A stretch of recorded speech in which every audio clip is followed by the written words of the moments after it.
आप चाहते हैं कि सुनील झकास का ऑडियो और वीडियो आप तक तुरंत पहुंचे तो चैनल को सब्सक्राइब करें और बेल आइकन को दबाना ना भूलें। मिक्स बार डीजे कृष्णा मुक्लेश्वर बाजार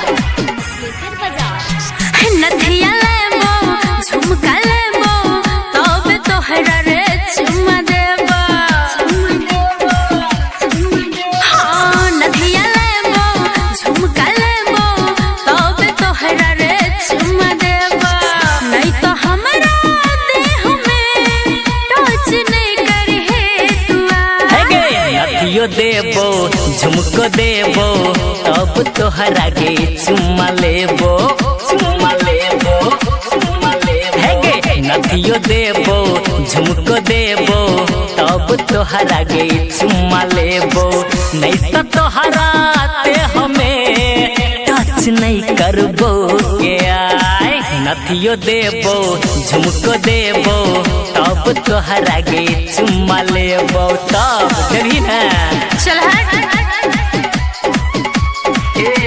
रिकॉर्डिंग स्टूडियो जनकपुर धाम नेपाल।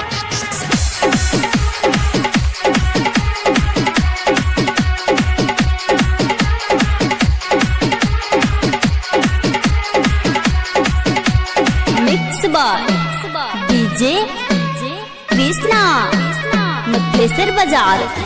हमर पाछा छोड़ दे बबुआ हमरो में लाखो खर्चा छ।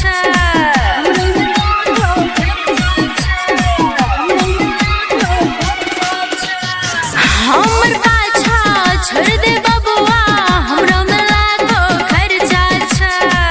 गाँव टोला शहर बाजार सगरोई है चर्चा छ। पूनम के चक्कर में जे पड़े ओकरा नहीं कुछ और सुझाव।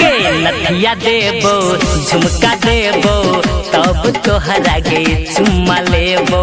नथियो देबो झुमको देबो तब तोहरा के चुम्मा लेबो तदना। हट मुझो सा कहीं के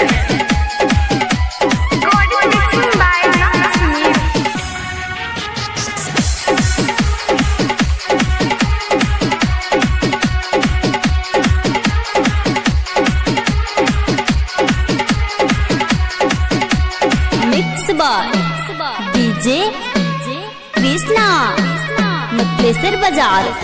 तोरे से हम गे शादी रचेबो दिल के अपन गे रानी बनेबो।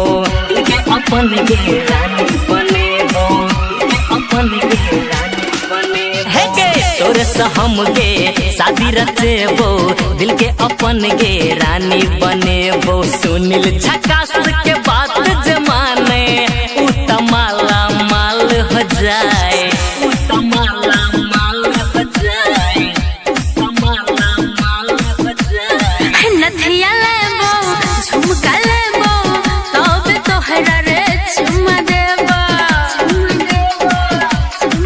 हाँ नथिया लेबो झुमका लेबो तब तोहरा रे चुम्मा देबो। नहीं तो हमरा देह में टच नहीं करहे तुआ। नथिया देबो झुमका देबो तब तोहरा के चुम्मा लेबो। नथियो देबो झुमको देबो तब तोहरा के चुम्मा लेबो तदना। तो ला लेना।